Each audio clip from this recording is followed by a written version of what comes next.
जब व्यक्ति को पता चल जाए कि अब उसके पास समय की ज़्यादा अनुकूलता नहीं है, तो फिर उसको अपने समय का एक एक क्षण का, एक एक सेकंड का बड़े समझदारी से उपयोग करना चाहिए। और अगर इस हिसाब से देखें तो फिर पता तो किसी को भी नहीं है समय का कि कब मृत्यु हो, तो फिर बोले फिर इसका मतलब है कि फिर हर क्षण को, हर पल को भगवत भक्ति से जोड़ करके जियो। एक महापुरुष से किसी ने पूछा कि महाराज सबसे अच्छा उत्सव मतलब खुशी मनाने का दिन कौन सा है? तो महात्मा जी ने कहा कि खुशी मनाने का दिन है मृत्यु से एक दिन पहले। तो उसने कहा हमको कैसे पता चले कि मृत्यु कल होने वाली है? महात्मा जी ने कहा कि समझो हर दिन ये सोचो कि कल मृत्यु होने वाली है, तो तुम्हारा फिर हर एक दिन जो है वो तुम खुशी से जीने लगोगे कि भैया कल का पता नहीं। इससे बढ़िया है मृत्यु से एक दिन पहले जी लो, उत्सव मना लो, खुश रह लो, प्रसन्न रह लो।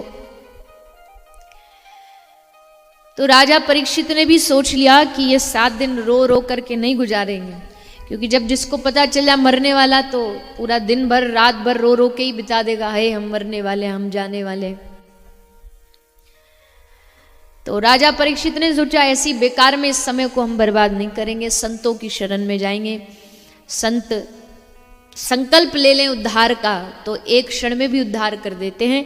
तो फिर उन्हीं संतों की शरण में परीक्षित जी गए, सुखदेव जी वहां आए। सुखदेव जैसा कोई संसार में त्यागी नहीं। देखो 2 प्रकार के त्यागी होते हैं। एक त्यागी वो होता है जो त्याग कर तो देता है पर दिन रात उसको अपना त्याग याद आता रहता, मैंने ये त्यागा, मैंने ये छोड़ा, मैंने संसार छोड़ दिया, मैंने धन धान्य सब त्याग दिया, मोह त्याग दिया। पर ये त्याग बड़ा नहीं माना जाता है। जिसको अपना त्याग याद रहे कि मैंने ये त्यागा है, वो त्याग बड़ा नहीं। असल त्याग कौन सा होता है? बोले जो छोड़ भी दे और छोड़ देने के बाद उसे याद भी ना रहे कि उसने कुछ त्यागा। त्याग का एक तिनका मात्र, किंचित मात्र भी जिसको अभिमान न। ऐसे त्यागी तो बहुत मिलेंगे, हमने ये कर दिया, हमने वो छोड़ दिया, हमने इस पे विजय प्राप्त कर ली। एक महात्मा जी हिमालय की गुफा में 30 साल तप करके आए, और तप करके आए तो किसी मंदिर में गए दर्शन के लिए। अब हिमालय की गुफा में तो कहाँ भीड़ होती थी, उनको भीड़ की आदत नहीं थी। अब घुस गए मंदिर में, मंदिरों में तो आपको पता ही, जहाँ ज्यादा भीड़ होती है खूब धक्का मुक्की होती है। तो धक्का मुक्की हुई, किसी ने अपना पाँव महात्मा जी के पाँव पे रख दिया, और जैसे महात्मा जी के पाँव पे रखा तो महात्मा जी एकदम जोर से गुस्से में आकर के बोले तू जानता हम कौन है? बोले नहीं जी हम तो नहीं जानते कौन है आप। हमने हिमालय की गुफा में रह के 30 साल क्रोध पर विजय प्राप्त की और तू हमारे पाँव पे पाँव रख रहा। तो उस व्यक्ति ने हंसते हुए कहा हाँ महाराज वो तो दिख रहा है कि आपने क्रोध पर सचमुच विजय प्राप्त कर ली। तो फिर त्याग, बोले त्याग जो जिसका भान न रहे। और वैसे भी त्याग क्या, देखो त्याग उसका किया जाता है, त्याग उसका किया जाता है जो चीज अपनी हो। मान लीजिए कोई चीज, अब किसी के पास 1 लाख रुपया जेब में रखा और आप कहें मैंने ये त्याग दिया, तो ये थोड़ी आपका त्याग है, वो तो आपका है ही नहीं, तो आप त्यागोगे क्या? वो तो उसका है। तो अपना जो वस्तु होती है वो त्यागी जाती है। अब बताओ अपनी वस्तु इस संसार में कौन है? बताइए, है कोई अपनी वस्तु? अपना क्यों नहीं है? बोले सब कुछ जो हमारे पास है, एक एक कण मात्र, तिनका मात्र, सब भगवान का दिया। घर भी है, परिवार भी है, बच्चे भी हैं, पुत्र पुत्रादि भी हैं, तो किसके हैं? हम तो अपने मानते हैं ना कि हमारा बेटा, हमारी बेटी, हमारा। पर जिस दिन ये हमारा की जगह ये आ जाएगा ना कि भगवान का परिवार है, भगवान के बच्चे, भगवान का ये सारा दिया है, हम तो बस रखवाली कर रहे हैं जब तक भगवान ने जिम्मेदारी। यही भजन है, भजन और कुछ नहीं है। भक्ति यही है कि अपना सब कुछ भगवान को मान लेना, भगवान से जोड़ देना, बस यही भजन है, यही भक्ति है। तो सुखदेव जी बड़े त्यागी इसलिए क्योंकि उनको त्याग का भान ही नहीं है, याद ही नहीं है। यहां तक कि मैंने शरीर पर वस्त्र पहने कि नहीं पहने ये भी नहीं पता। निर्वस्त्र गांव में भागे आ रहे और गांव के बच्चे इन पे पत्थर मारते हुए आ रहे कि ये बाबा जी तो बाबरा देखो घूम रहा है। इतना भी जिसको अपने शरीर पर एक जोड़ी वस्त्र का भी ध्यान न। तो यहां ये भी महापुरुष कहते हैं कि देखो, जब किसी साधु संत के पास जाओ, किसी अच्छे महात्मा के पास जाओ, तो क्या पूछना चाहिए वो परीक्षित जी से सीखिए। हर एक दिन, हर एक महीना, हर एक साल, जैसे जैसे कैलेंडर बदल रहा है ना, 2023 आ गया, 24, 25, ये साल बढ़ नहीं रहे हैं। वो क्या रहा है, साल हमारे जीवन से एक एक दिन करके घटते जा रहे, मृत्यु की ओर सरकते जा रहे हैं। दो चीजें ध्यान रखो, दिन में तो जितना हो सके करना ही चाहिए, पर दो समय ऐसे जब आदमी को भगवान का स्मरण जरूर करना चाहिए।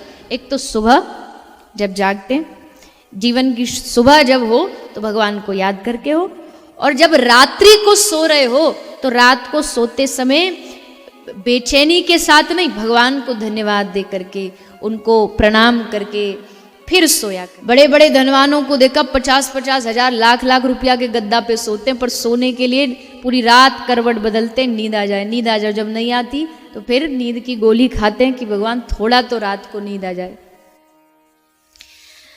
तो सब कुछ भुला के सोया कर, ये मखमली एहसास तुझे सोने नहीं देंगे, कभी कभी जमीन पर बिस्तर डाल के सोया कर। क्या खोया, क्या ढूंढ रहे हो, सोने से पहले हिसाब लगाओ। क्या खोया, क्या ढूंढ रहे हो, अपने भगवान से ये बात करके सोया कर। क्या खोया, क्या ढूंढ रहे हो, अपने भगवान से ये बात करके सोया कर, और इस मशीनी दौर में मर ना जाए एहसास तेरे, इसलिए कभी कभी 2 आंसू बहाकर सोया। मशीनी दौर मतलब सारी दुनिया धीरे धीरे मशीन तो बनी चुकी है, तो इस मशीनी दौर में कहीं हमारे एहसास न मर जाएं, इसलिए 2 आंसू बहा के। 2 आंसू का मतलब है भगवान को धन्यवाद दे करके, उनको उनकी कृपा का एहसास करके फिर सोया। श्री सुखदेव जी कह रहे हैं परीक्षित को, हे राजन, तुम्हें घबराने की आवश्यकता नहीं, अब तुम संत की शरण में आ गए हो, इतने सारे संत यहाँ बैठे हैं, और अब तो तुम्हारा कल्याण निश्चित ही निश्चित है। हम कितने भी बुरे हों, कितने भी हम में बेकार बेकार गुण हों, अवगुणों से भरे हो, पर वो भगवान के सामने साधु जब जाएगा ना, तो हमारे गुण ही बताएगा। देखो महाराज कितना बढ़िया है, देखो कथा सुन रहा है बैठ करके, आपका भजन करता है, खूब आपके गुण बताएगा, तो भगवान कहेंगे वाह वाह वाह। अगर इस संत ने सिफारिश कर दी तो फिर तो हमको देखना ही नहीं कि अब ये कैसा है या नहीं है, बस उसका उद्धार करना ही करना, कल्याण करना, और भगवान कल्याण कर देते जी। नारद जी ने प्रहलाद जी को कहा, बेटा कहाँ तू, चल वृंदावन जा, भजन कर, ले गए वृंदावन। और प्रहलाद जी को तो महाराज जन्म ही नहीं लेने दिया, गर्भ में जब थे तभी नारद जी ने उनकी माँ को इतना सत्संग सुनाया कि गर्भ में ही नारद जी ने संकल्प लिया, इस बच्चे को भक्त बनाऊंगा। बोले महाराज ये दैत्य का बेटा है, हिरण्यकश्यपु जैसा राक्षस, राक्षस का बेटा तो राक्षस ही बनेगा, लेकिन अगर संत संकल्प ले ले तो राक्षस के बच्चे को भी देवता बना सकता है, भक्त बना सकता है। इसलिए ध्रुव की बन गई, प्रहलाद जी की बन गई। संत जिसे संकल्पित करके उद्धार करना चाहे, तो सब बातों की एक बात है कि जितने यहां बैठे हो, जीवन में कुछ हो ना हो, पर जीवन में एक संत ऐसा होना चाहिए जिसके चरणों पर आपको पूरा भरोसा होगी, ये जो कह दे उसके बाद फिर उस बात पर प्रश्न नहीं उठाएंगे, तर्क नहीं करेंगे, इन्होंने कहा और बात पूरी। ऐसा संत जीवन में जरूर होना चाहिए जिसके आप सब आश्रित हो। आप कहोगे ऐसे संत हमारे यहाँ, अरे दुनिया का ऐसा कौन सा कोना है जहां भगवान के भक्त ना रहते हो, जहां भगवान के सच्चे साधु ना रहते हो। पर बस होता क्या है, अब हीरा मोती सोना कोई ऐसी थोड़ी बिखरा पड़ा रहता है, कहीं ना कहीं छुपा हुआ रहता है, ढूंढना पड़ता है। तो सुखदेव जी जैसे संत मिल गए राजा परीक्षित को, अब तो कल्याण में कोई प्रश्न, कोई बाधा ही नहीं है। ब्रज के लगभग हर गांव में सुबह सुबह लोग जाते, प्रभात फेरी करते, दिन की शुरुआत भगवान नाम से करते। आप कहोगे जी लोग हंसेंगे, अरे तो हंसने दो, लोगों के हंसने से जीवन थोड़ी चलता है। कुछ तो लोग कहेंगे, लोगों का काम है कहना, छोड़ो बेकार की बातों को, कहीं बीत न जाए रहना। बुरा काम करने वाला सोचता है कभी लोग क्या कहेंगे, तो फिर अच्छा काम करने वाला क्यों सोचे कि लोग क्या कहेंगे। अजी लोग तो कहेंगे ही कहेंगे, तुम अच्छा करो तो भी, न करो तो भी, तो कहने दो। आप बस ये संकल्प करो, हाँ हमें करना। और यही इस कथा का उद्देश्य है। राम नाम के हीरे मोती मैं बिखराऊं गली गली, ले लो रे कोई राम के प्यारे, शोर मचाऊं गली गली। हरि का नाम भजते भजते, राम राम भजते भजते ही जीवन में कल्याण संभव हो सकता है। तो शुकदेव जी ने ये बात और सब महापुरुषों की आज्ञा लेकर के सबका सार बताया। आगे श्री शुकदेव जी महाराज भगवान के विराट रूप का वर्णन श्रवण कराते हैं। भगवान ने विराट रूप धारण किया है। ये जो भी ब्रह्मांड है ये भगवान का ही विराट रूप है, उसी स्वरूप का ही, उसी से प्रकट हुआ है। भगवान के द्वारा की गई सृष्टि का वर्णन शुकदेव जी करते हैं। ये जो संसार में प्रकृति हम देखते हैं, सृष्टि हम देखते हैं, वृक्ष वृक्षादि, पशु पक्षी जीव प्राणी, ये सब भगवान के ही अंश से प्रकट हुए हैं, कोई अलग नहीं है। भगवान के रोम से ये जितने भी वृक्ष वृक्षादि आप देख रहे हैं, वनस्पतियां देख रहे हैं, ये सब भगवान के रोम से प्रकट हुए।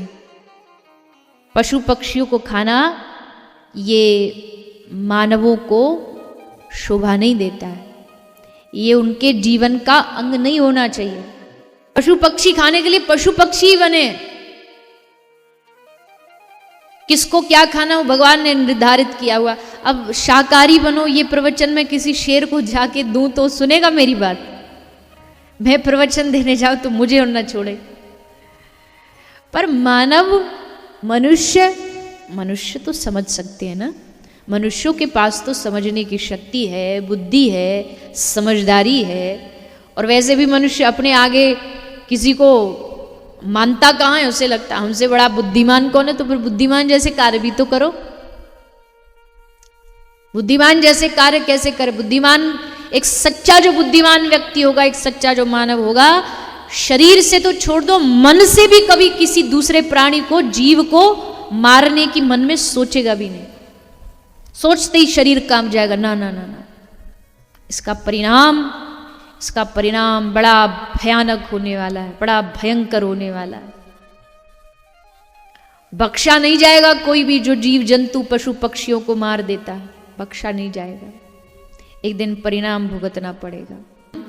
जिस प्रकार आज के समय में छोटे छोटे जीवों को, छोटे छोटे प्राणियों को कैसे निर्दयता से मार देते हैं, मुझे किसी ने बताया नहीं, पर रास्ते में इतने सारे मैं वो देखती हूँ कि आज तो आप कुछ भी करो, आज तो आप खूब सोच रहे हो कि आप धन कमा रहे हो, पर जिस दिन ऊपर प्रकृति की मार पड़ेगी ना, बड़े बड़े इस मार से नहीं बचे, बड़े बड़े इस मार से नहीं बचे।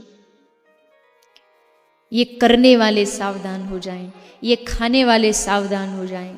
अरे कोई कर भी रहा है तो मेरा संकल्प है, मेरा जीवन शुद्ध रहेगा, मेरा शरीर शुद्ध रहेगा।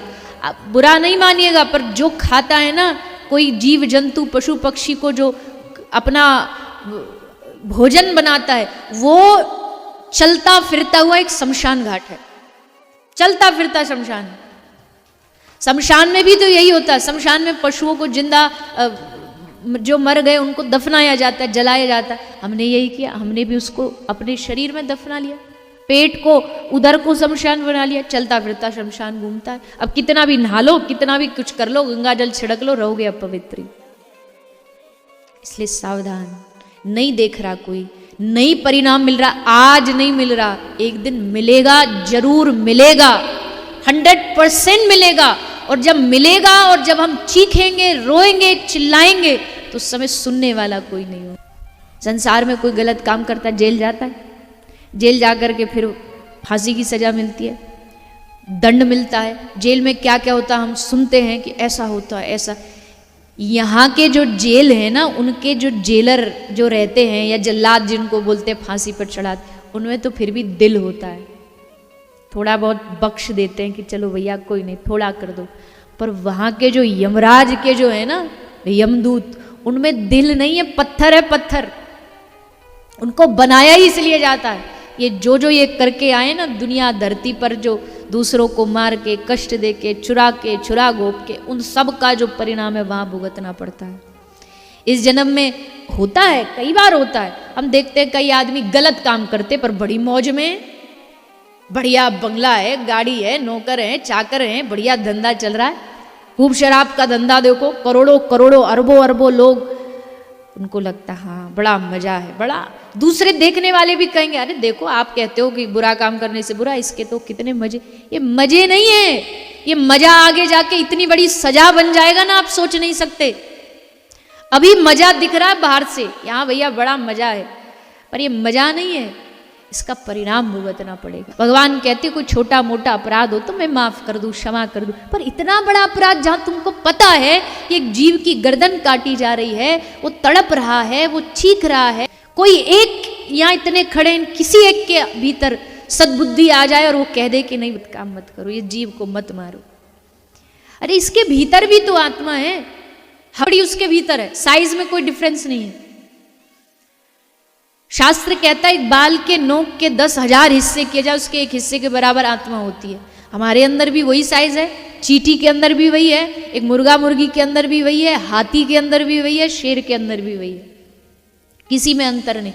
अंतर है शरीर के, जो सबके अलग अलग प्रकृति ने बनाए, बाकी आत्मा तो उतनी बड़ी है। पशु को मारोगे वो भी हत्या ही है, चींटी को मारोगे वो भी हत्या ही है।